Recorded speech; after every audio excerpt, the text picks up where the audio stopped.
guys, this is a panel called The Week in Japan, Basic Travel and Culture Tips. And at a lot of bigger conventions I go to, there's always like Japanese guests or people like maybe businessmen who work in Japan who come to bigger cons and they talk about culture and everything. But at a lot of the smaller cons, you don't see it as much. So I try to run panels at these smaller shows because there's a lot of younger people maybe can't make it out to the bigger ones because of expenses, and so I just want to make sure that I can bring some information about what it's like to visit Japan and what you kind of need to know before you go. I went to Japan last year, March 2014, and I actually went on the anniversary date for the 2011 tsunami. So I have a lot of crazy stories about that, and if you ever had questions about how maybe the Japanese would talk to you about the tsunami or how you're supposed to act with that topic, I can definitely answer some of those questions. I just want to make sure that I am able to tell people what they need to know before they go. Fortunately, I was very informed before I went. I will show a little bit about myself here. My interest in Japanese culture began really young, even before I really got into a lot of the anime thing. My first paper that I ever wrote was a culture paper on Japan. I wrote it in 6th grade, and from then on I just learned more and more about the culture, and I always did papers and projects on Japan and its geography, and again, its culture, its religions. I'm a global studies minor at my school. I'm just about to get my degree and everything, and I decided to choose that minor along with my studio art major because I feel like it's very important to not only know about the culture, like different cultures of the world, but also there's cultures of different people groups in general. I feel like everyone should be forced to take a culture class of some kind because it helps you not only understand people in other countries, but also like understand the way that different people act even in your own country, because let's face it, like there are different cultures even in our own country. Like the North is different from the South, East Coast and West Coast, there's different cultures. So it's just very important to, I think, study it even if you're not studying it about another country like an Asian country or African country or something. So if you ever get the chance to take it, take like a cultural anthropology class, a cultural communications, which is was a very good class for me, personally. I learned something very important in my cultural class. It's called CQ. Everyone knows what an IQ is, right? So, but CQ is your cultural intelligence. It's basically, it measures how well you are able to understand culture. And unlike your IQ, your CQ can actually increase the more that you're willing to study up upon the culture and put yourself in different cultural situations. And so yeah, that can go up, whereas your IQ kind of stays the same at birth. So anyway, I spent 9 days in Japan, which isn't honestly very long. My husband spent about a full month in Japan before I did, so he's been in Japan a lot longer than I have. But even throughout that 9 days, I feel like there are some things that I could let you know about and tell you about. And as I said, well, he was my fiance when I ran this panel the first time, but my husband is a TESOL major, and what that is he teaches English as a second language. So like, for example, right now he's doing student teaching. He's teaching like young Korean and Brazilian students how to teach English, and eventually the big plan is that to go to Japan and teach English and everything. So obviously we have to know a lot about the culture before we go there so that we can relate to people and everything. So that's just a little bit about me. You're not getting your information from just a crazy otaku girl, just as me too. So just wanted to get that out of the way. And if you guys ever have any questions throughout the panel, please don't be afraid to ask. You're welcome to raise your hand and I will answer a question for you. So I want to talk about where in Japan I went. A lot of people who go to Japan for a fun trip or even educational trips tend to be around the Tokyo area. And you can see Tokyo is kind of in central Japan. Japan's a very, very long country. And I actually, while I landed in Tokyo at a place called the Narita Airport, which is a little bit east of Tokyo, I believe, I ended up spending my whole 9 days pretty much up in Sendai, which is a little north of Japan. I believe it was like a 2-hour ride on bullet train. It's usually like, I believe, a 7-hour drive. It's probably the distance between Tokyo and Sendai. I think I can compare it to like the distance between here and maybe Baltimore, Maryland. It's about that far. Japan's not a very big country and its size, like its geographical size, but it is obviously very full of people. It's very long. But I was staying in the Miyagi Prefecture, and some of you guys might know what the Miyagi Prefecture is if you guys are fans of Haikyuu, because Haikyuu also takes place in the Sendai area. Wake Up Girls, which is an idol anime, also takes place in Sendai. So you guys might have heard of the Miyagi Prefecture before, or Sendai in some certain anime shows. And this next slide is just pretty much a guideline of just things to bring. There is tons of things you need to figure out what you bring when you come on the trip. Oh, and I actually forgot to mention, again, most people that travel to Japan obviously go to Tokyo because there's so much you can do there.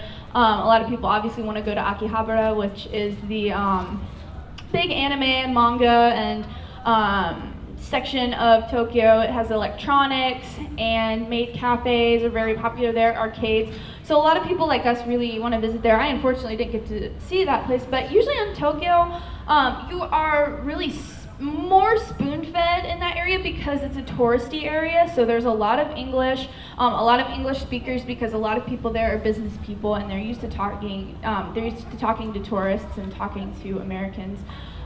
So you're a little more spoon-fed there, but once you get up north a bit and you go to Sendai, even more north of Sendai, like in the Miyagi Prefecture, that's where the tsunami actually happened, was the worst, was in the Miyagi Prefecture. And there's actually, if you see it, where it says Miyagi Prefecture, right where Sendai says, there's a little peninsula.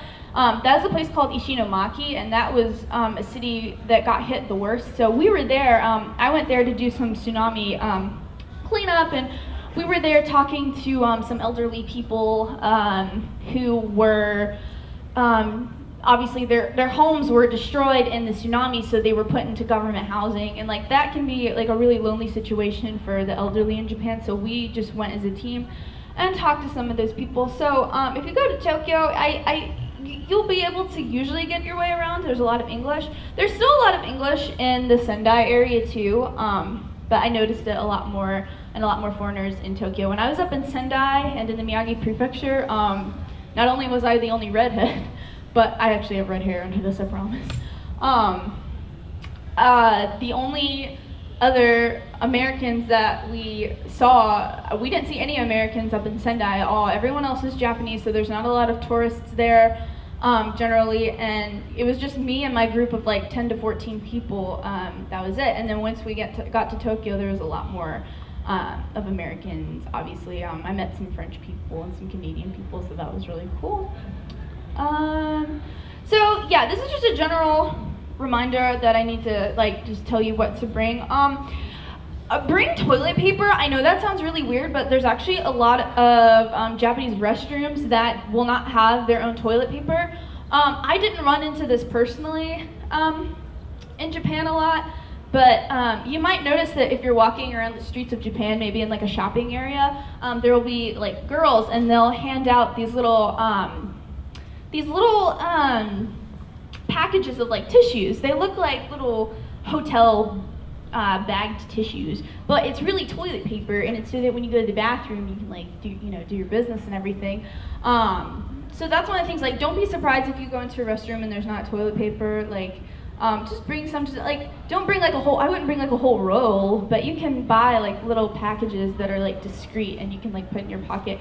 Again, this is not something that I really ran into a lot. Fortunately, I was able to use the bathroom a lot at private places like homes and elderly centers and everything. So I didn't really use it. Didn't encounter this like in public in a shopping area or something. We'll get to the squatty potties later. I'm sure you guys have heard of those. Also bring hand sanitizer and wipes.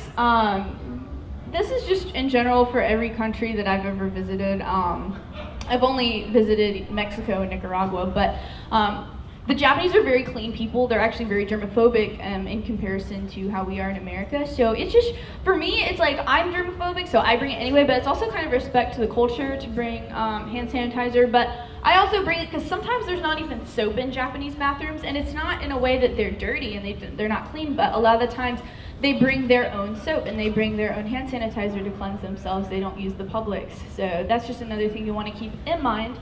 Because you don't want to be walking around Japan forgetting toilet paper and you're all gross and your hands are gross. You don't want to do that. So those are just little things that'll make your experience a lot better in Japan if you go. One of the things that I was told to do before I went was to roll my clothes when I pack. What this means is instead of folding your clothes and putting them in or throwing your cosplay in your bag, like probably you did before you came to the convention, is if you roll your clothes, they'll fit better. And the reason why I say this is because Japan, while it's a small-sized country, there are crazy amounts of people, and when you get to, you'll usually fly into Narita Airport, which is the Tokyo airport. You'll probably encounter Tokyo Station, which has millions upon millions of people running through it every day. The Japanese, they will push and shove to get through their way if they're late for work or trying to get to different places. So like, don't bring a huge suitcase at all. I brought just a little tiny one, and I brought as least clothes I could as possible. Because you're gonna have a horrible time going through Tokyo Station, going on the trains, if your suitcase is huge. And what I recommend is, like, you can get a rolling one, but I highly recommend if you go, get one that not only rolls back and forth, but rolls sideways. Because if you get one that rolls sideways, you can kind of go through people more. That was one of the biggest struggles for some of the people on our team that brought huge suitcases, is that they were lagging behind because they had this giant suitcase that they couldn't keep up with, and we had to travel all the way from Tokyo to Sendai with that giant package. And let me tell you, like, the trains, the bullet trains especially, are not that big. So just like, it's little things like that that'll make your experience better. And this is just a silly thing, but that I noticed, I brought my Nintendo 3DS with me because it's one of those things where, like, here, we don't get Street Pass as much unless you're at a convention, but like, you get Street Pass all the time in Japan. It's just a really cool thing, just even through like the airports or shopping, so bring that. Let's see, what else is important for you to bring? I'll probably mention some other things, maybe stuff that you shouldn't bring. I personally didn't bring any anime clothes because I knew that for me, my trip was for tsunami cleanup and talking to the Japanese people, so I didn't want to wear a bunch of anime stuff because I didn't want to send the wrong message, like, oh, I'm only here for the anime, you know what I mean? Like, I don't think that the Japanese people would be offended by that or anything. Generally, they were very sweet when I talked about my passion for anime, but it's just one of those things, you just want to make sure you're respectful and everything, and that if you're on a trip for fun, knock yourself out, but if you're on a different trip for different reasons, you know, you just want to be respectful and everything.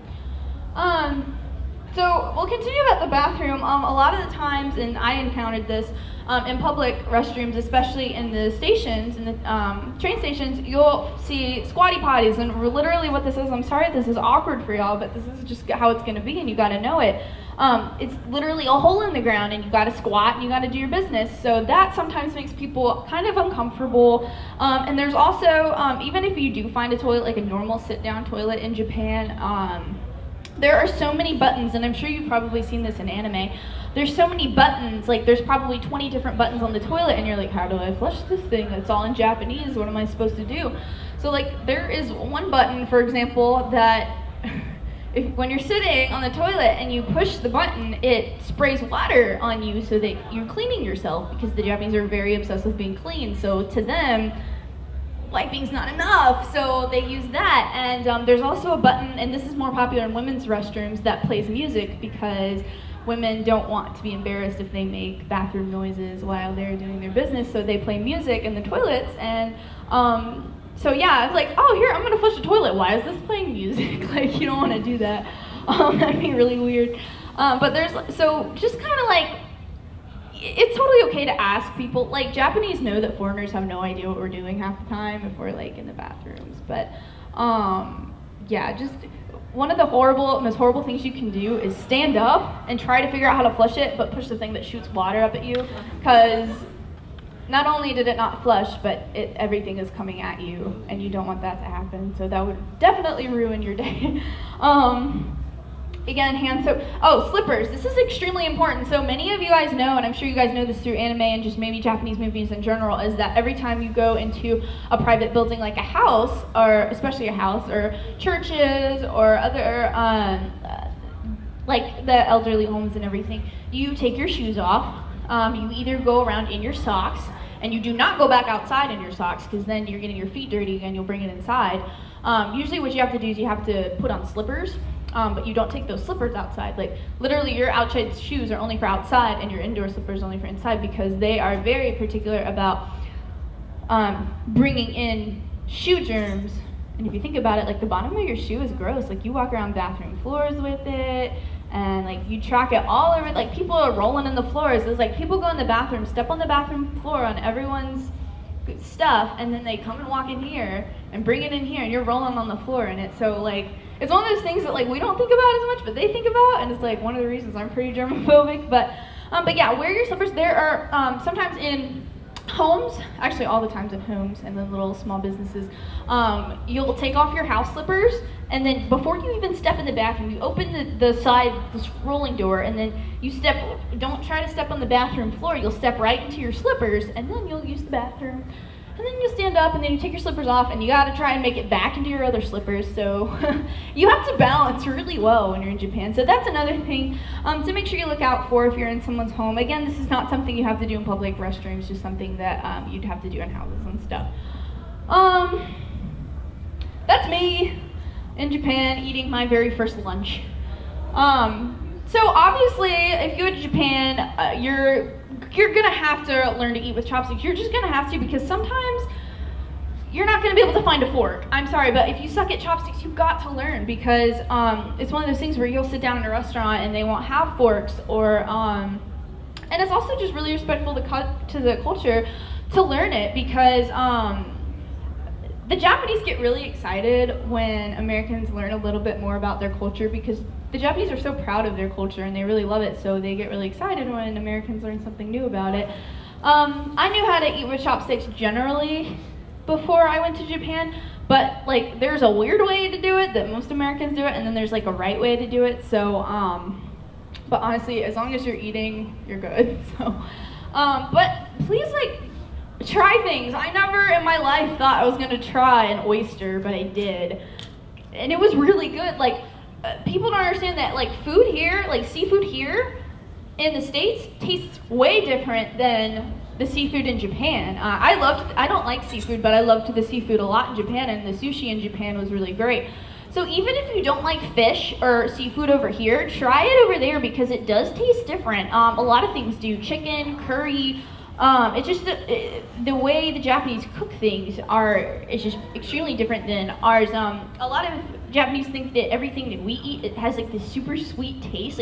Even something like hamburgers, french fries, it tastes sweet to them, and it's weird to them. But definitely try things. If a Japanese person invites you into their house, a couple of my friends, we went to a small traditional Japanese dinner where we had fried oyster and chicken and curry and shrimp. Try to eat, try to at least try everything. I mean, it's it's almost rude to go to someone's house here and not even try what they're trying to give you. Just try everything. It's not going to kill you. It's just something that is, again, very respectable there. And if anyone has any questions, just let me know. Y'all are kind of quiet. Okay, so introductions in Japan are always kind of awkward for non-Japanese people. The Japanese do not shake hands. If you go up to someone and you're like, "Hi, how are you?" They understand that we do that here. They completely understand that, but at the same time, they'll be kind of weirded out at you. They bow, and let me tell you, it's awkward at first. Even one of my friends from Japan even said, yeah, it's awkward every time an American tries to bow. They just don't know what they're doing. But you just bow every time, and it's weird for us because we think of bowing as I'm bowing to the king or worshiping, but it's not really as much that kind of deal for them. Yeah, Asuna? Do even the girls bow to each other, or do they curtsy?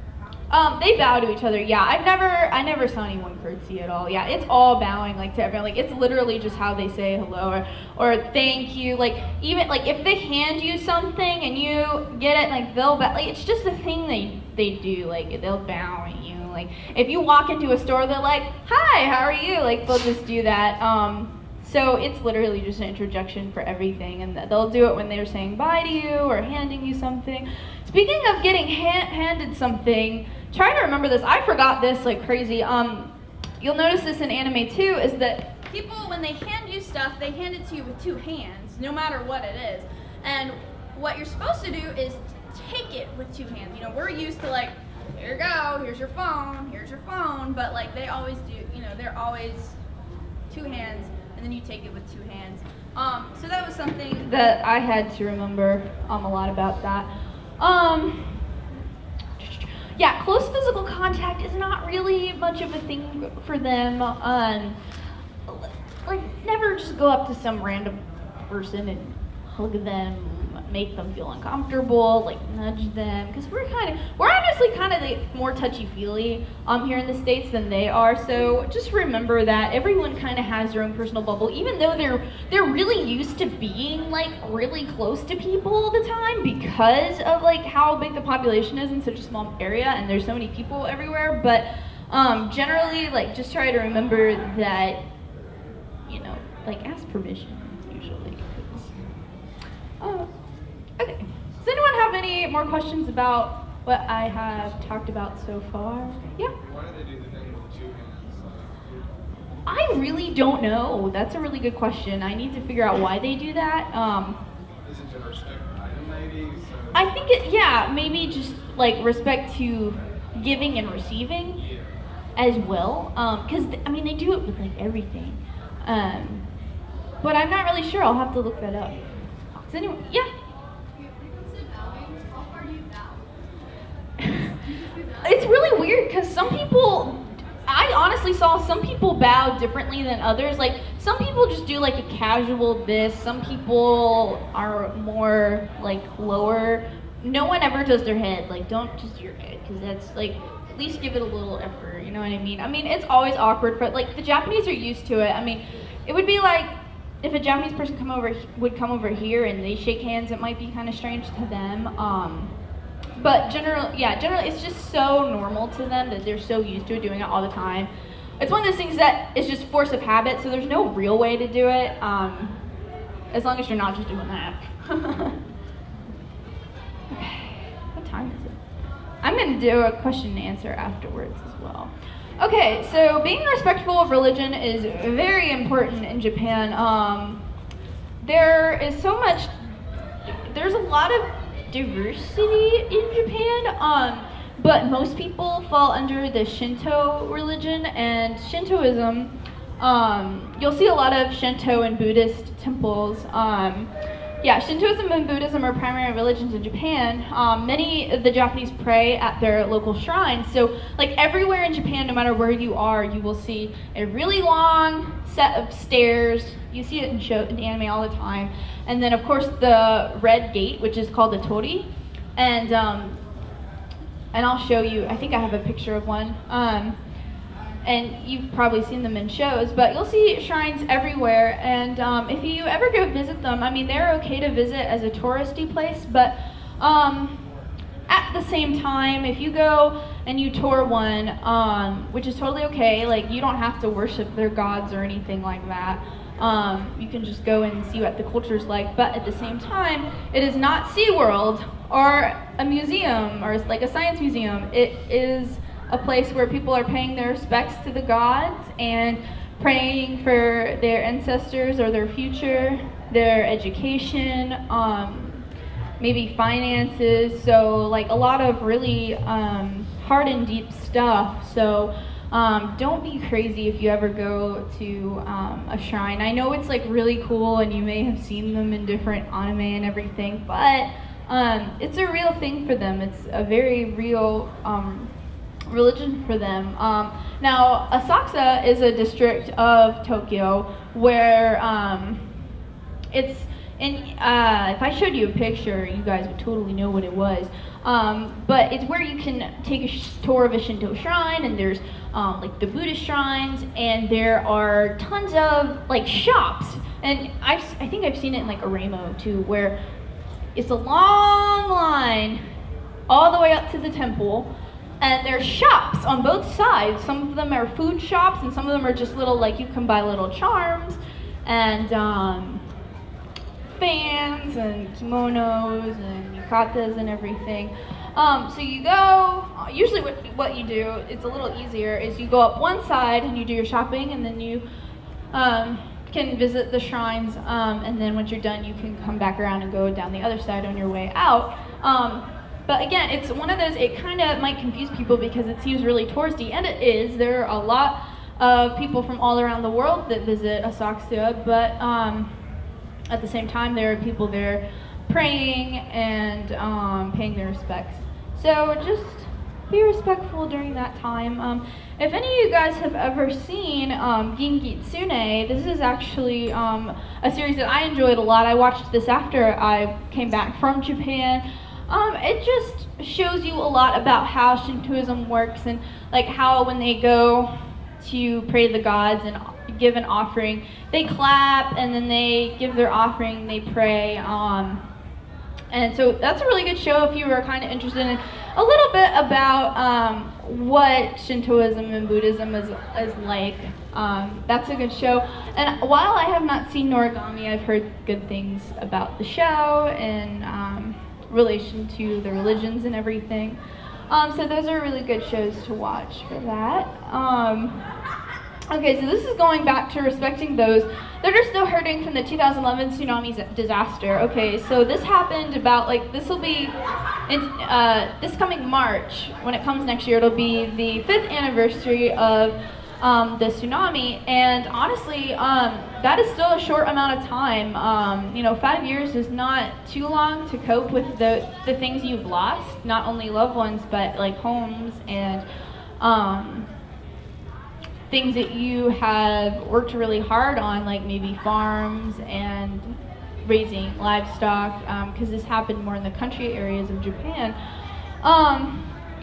And this should be obvious, but taking light of the tsunami disaster is extremely disrespectful in Japan. I know in America we always make jokes about like 9/11 and different hurricanes, and because we think it's so funny that people died. I don't ever get that ever. I think it's very disrespectful. But in Japan, they do not take that lightly at all. They do not joke about it. It is a very, very serious. It is a very serious event in Japanese history. So don't go there and make jokes about it. That is like the worst thing you could probably do. Because there's a lot of people who like lost their children and their schools and just churches that they've built and things that they've spent their entire lives on that was destroyed in one day. So definitely be respectful about that. Usually the Japanese don't really, it's not that they don't like to talk about the disaster, it's just really bad memories for them. And usually you have to build a really tight relationship with a Japanese person for them to like trust you and be able to share their stories with you. Unfortunately, even though I was only in Japan for a short time, I got to hear like crazy amounts of stories about the Japanese tsunami, like a couple who stayed on their roof for hours until helicopters came and saved them, and it was just one of those real surreal moments because I had never, it's weird because when I went to New York City in 2008, like 7 years after 9/11, and saw Ground Zero, that was when everything was cleaned up. I mean, there was a hole in the ground, they were building the memorial, and that was one thing, and that was a very surreal experience. But when you go to Japan only 3 years after the disaster, I mean, it almost had looked like the hurricane had happened like a week ago, because when I was in Ishinomaki, oh my gosh, like literally you could see the foundations of homes and businesses. Everything was flat. Like I was used to Japan, like when you go to Japan, literally you never see a lot of flat land. And even if you see flat land, there's going to be tiny buildings scattered around it, or livestock, or hay, or agriculture of some sort. So it was really weird. Like, I remember very clearly when we were going to Ishinomaki from Sendai, you know, everything started thinning out. And like, we were having a good time, like in our van going to Ishinomaki, you know, we were like singing and having a good time, like most college kids would. But as things started thinning out and things started losing its everything started losing its greenery, and like all of us crazy, like 10 college students, like we were like in shock of how bad things looked, because it was just so surreal. Like, wow, this actually happened, and it was just really sad to see. I mean, you saw huge construction trucks still in 2014, 3 years afterwards, piling up debris from the tsunami. So it was just a crazy experience to just be like, wow, like sometimes it's hard to, like, if you see things on TV or you hear them on the news and see pictures, it's hard to actually like process what actually happened. But when you're actually there, it's, you know for a fact like that it actually happened. So I just remember that so very clearly. Another thing I remember, which was nuts, was the day, March 11th, when it happened in 2011. What they do is, now on the anniversary, basically I was at I was at an elementary school, a Japanese elementary school. Japanese kids are really cute, by the way. Helping someone who was teaching English to these kids, and we were just playing games with them. Well, this was the anniversary of the tsunami, and all of a sudden an alarm started going off at around like 3:15, 3:30, and no one had told me about this, but I was like, why is there an alarm going off? I don't understand what's going on. The alarm was going off in the school, and it was also going off on speakers outside. So I was like, what the world? So when the alarm was going off, I looked at the teacher. I was like, what's going on? He just told me, he was just like, just be quiet, like just be silent. And so I was silent, and we were silent for like a good minute and a half. And like, we were teaching like 5-year-olds, like, and normally, you know, Japanese 5-year-olds are jumping off the walls, they're going nuts. But they were sitting in their seats, they were very quiet, and we had this moment of silence. And when it was over, the teacher explained to us, we didn't know what was going on, because there was an announcement that came on, but it was in Japanese, so I had no idea what they were saying. So after the moment of silence, the teacher explained to me that was the exact time when the earthquake and tsunami hit, and so they were having a moment of silence nationwide for the tsunami. And it was crazy because some of those kids, when the tsunami happened, they were only like 1 or 2 years old. I mean, they weren't very old, but they were paying their respects, and they don't even remember it, but they're smart enough and they're respectable enough to have their moment of silence.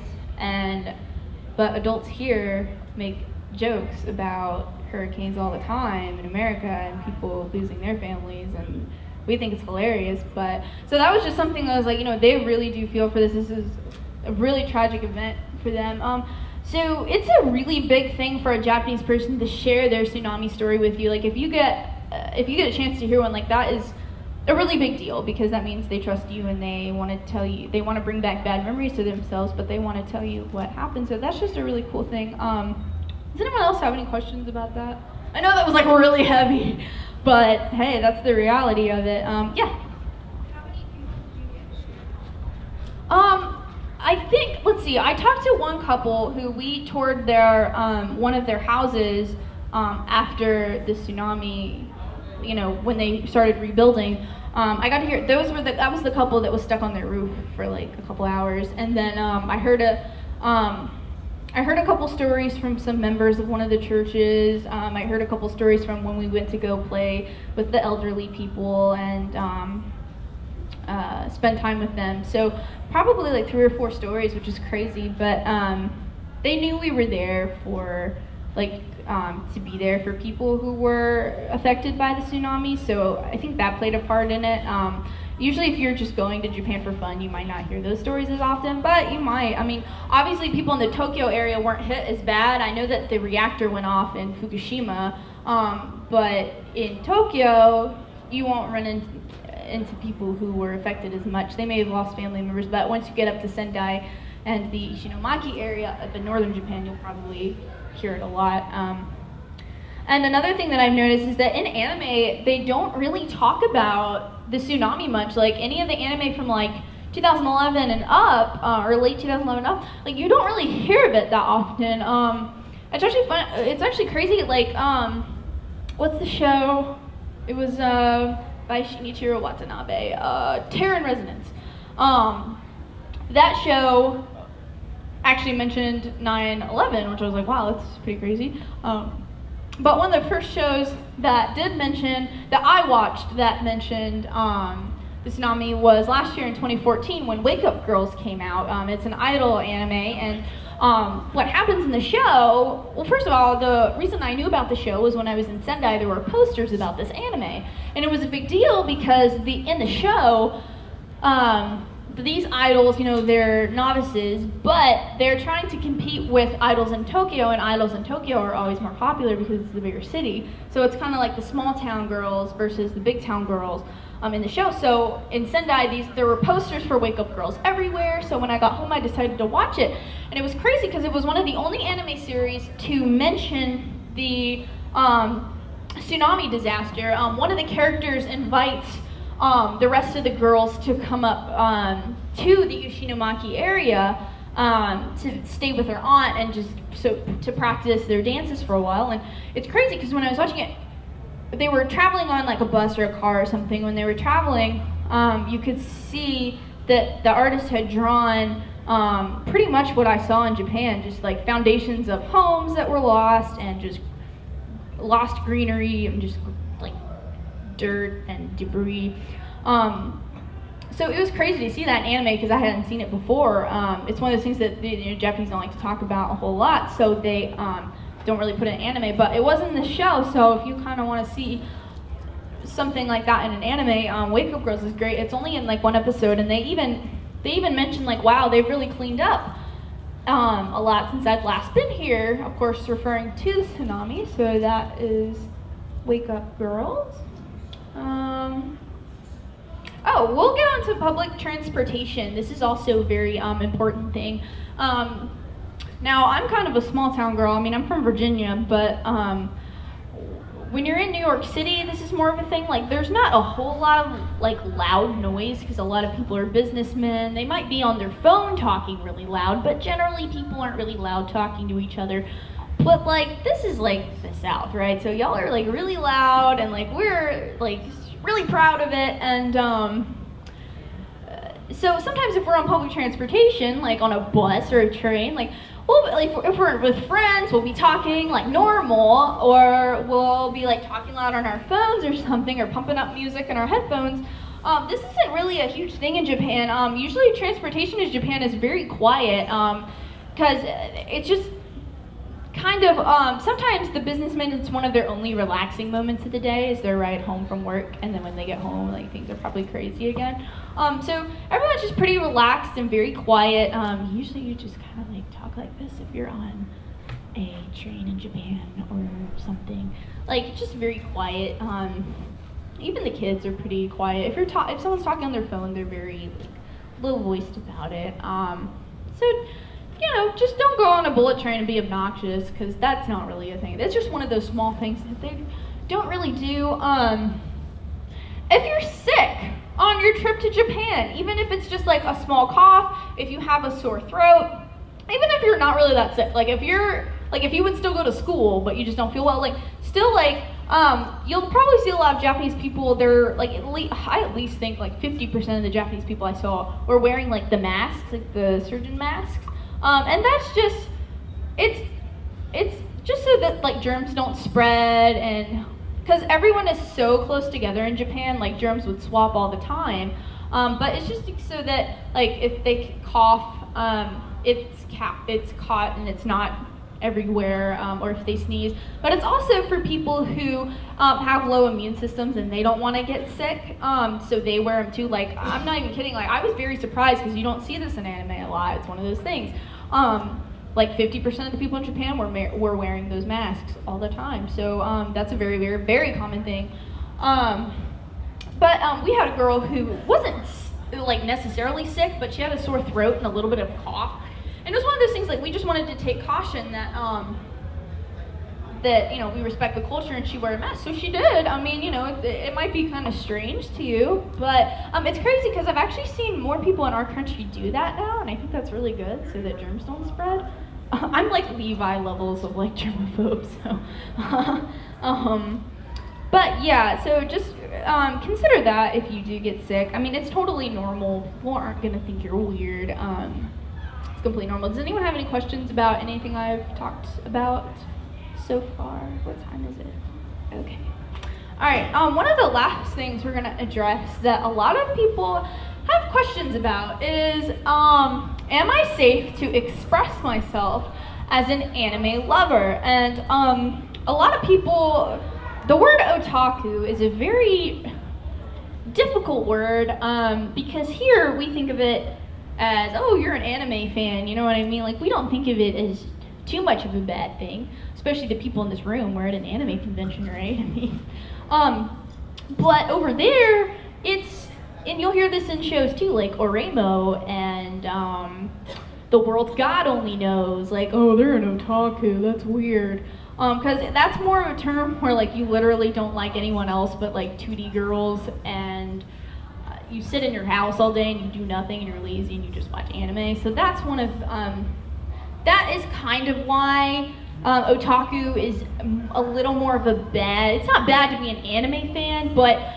the term otaku is more talking about people who aren't doing anything in their lives because they're so obsessed with anime and video games. Like, because Japan is it's a society where success is very important. So jobs are very important. This is why Japanese people freak out about their getting into a good high school and getting into college, because success is pretty much everything and it's honorable. So if you're not doing anything in your life because you're obsessed with anime and video games, that is really looked down upon. So again, it's one of those words that I wrestle with all the time, the word otaku, because I'll stand here and I'll be like, yeah, I'm an otaku, but if I go over there, it's like such a bad kind of term. Now again, it's not bad to be an anime fan. Actually, one of the first Japanese people I talked to, it was great. When I went over to have dinner in a traditional Japanese setting with a Japanese family, their son came home. He was probably in his late 20s, and we got talking about Attack on Titan. Well, of course, one of my friends was like, the son, who was like probably 26, he knew very little English, but my friend was trying to be like, I love Attack on Titan. He was like, what? And I literally just went, Shingeki no Kyojin. And he was like, yeah, I know that. So, and it was cool because he went back in his room and he brought like 1980s, like Dragon Ball manga, like authentic stuff, and showed it to us. Like, so he was like, generally a lot of people just like read manga in general, like it's a normal thing. Like, they read manga like they read the newspaper. You'll see it all the time, like in the in train stations and everything. So yeah, don't be scared as an otaku. I mean, it's one of those things where you're not gonna walk around Japan and cosplay because they have really strict cosplay like rules. Pretty much, like, you only cosplay at the con, and if you have to walk somewhere else, you get out of cosplay. And I'm pretty sure Yaya Han actually wrote something about that when she was cosplaying in Japan. So, just remember, yeah, that's cosplaying in public is deemed as not it's just deemed as weird. But yeah, being an anime fan, no, not at all. You're definitely, I mean, I wouldn't be crazy obsessive over it all the time. And I know all of us want to visit Aki. Unfortunately, there was one of the sad moments where we were on the train in Tokyo. We were actually visiting Asakusa instead of Aki. But the train stopped at Akihabara Station, and I looked outside and I saw amazingness. I was like, I want to get off the train, but we had to go to the airport, so it was one of the saddest moments. But does anyone have any questions about maybe being an anime lover in Japan, or how that might, I don't know, affect your experience? You guys have no questions. You're just gonna go to Japan and rock it, aren't you? You have a question? Like, how common is an anime shown on main networks? Yeah, it really is. Like, in my hotel in Tokyo, like, we turned on the TV and they were actually showing, okay, I'm sorry, I know Power Rangers, but it's called like Sentai. Yeah, that they were showing that, and then right after that, they were. I don't know what the show was. It was like some idol magical girl show. But yeah, like TV Tokyo is a very popular show. You'll turn on the TV and it'll be on television all the time. I mean, you see Miku at like 7-Eleven gas stations and Lawson gas stations. I mean, I went into a gas station once and did one of those little. Where you put the quarter in and you turn it. Those little gachapon machines or whatever they are, and got like a Rey Evangelion figure. So like it's everywhere, you know, like it's everywhere and it's not everywhere. Like let me explain this. When you're in Akihabara, it's everywhere. If you type in Japan into Google or Japan in anime and literally all you see is anime buildings, that's probably Akihabara because the rest of Japan is not really like that. Literally the only anime stuff you'll really see if you're in more of the country areas, like the only thing I saw was Miku was on some of the 7-Eleven signs. But other than that, unless you go into a place like a gas station, but just be really careful because when you go to gas stations, like pornography is a very popular thing in Japan. It's very out in the open, whereas here it's kind of covered. So you have to be careful with that a lot. Unfortunately, a lot of the anime you see in Japan is like 18 plus, because people will go in gas stations and they'll buy it or whatever. So you just have to be careful of that.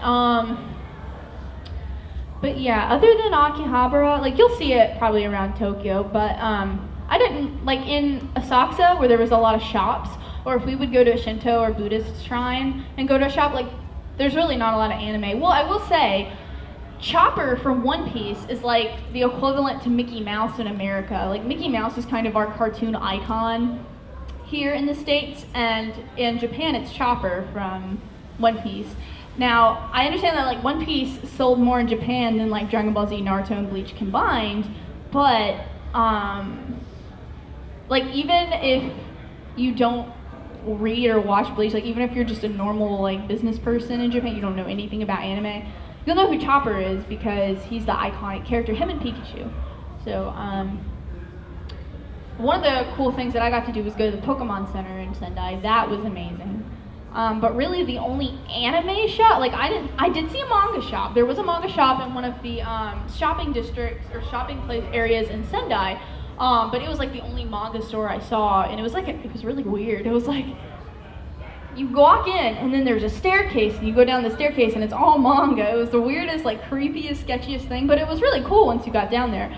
There are arcades everywhere, so that is something that has to do with anime that you'd see a lot, like arcades where you can win different anime plushies, like Vocaloid stuff, figurines you can win a lot of the time in arcades. So arcades are everywhere because they're really popular.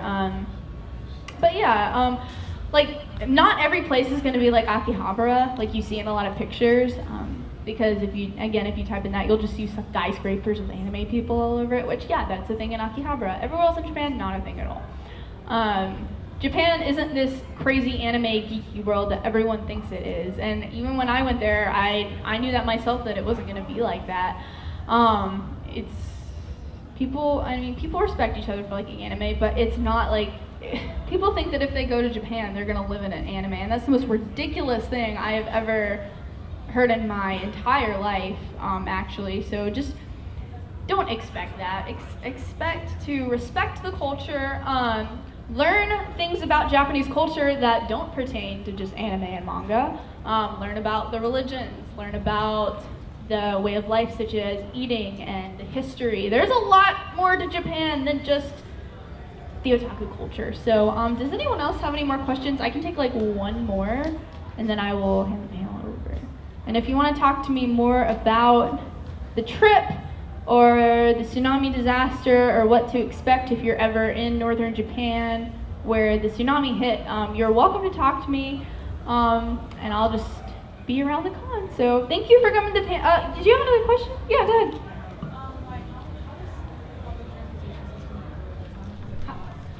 I think the bullet trains were fairly expensive, but we got like a group rate. I can't really say exactly how much it was in American dollars. Usually you're gonna take trains everywhere you go. I was only in a car twice my entire time there. what you do normally is you get a card that's good for a certain amount of days. You don't, because if you get that, then you don't have to pay every time you go on the trains. I don't really know the cost of it in terms of how much it would be in American dollars because everything was paid for through the school, so I don't really know. But usually the way you're going to go around Japan is honestly through train or walking is one thing because you may as well, get prepared to walk a lot in Japan. Especially being someone who's from the country and like as my closest neighbor is like a mile down the road. Everything is so close in Japan, so just be prepared to walk everywhere. But hey, it's a great experience because you get to see a lot of really cool stuff because everything's so close together. So did anyone else have one more question before I turn it over? I had like 4 minutes. Okay, well you can talk to me after the panel if you would like. Thank you for coming, and I'll see you guys around.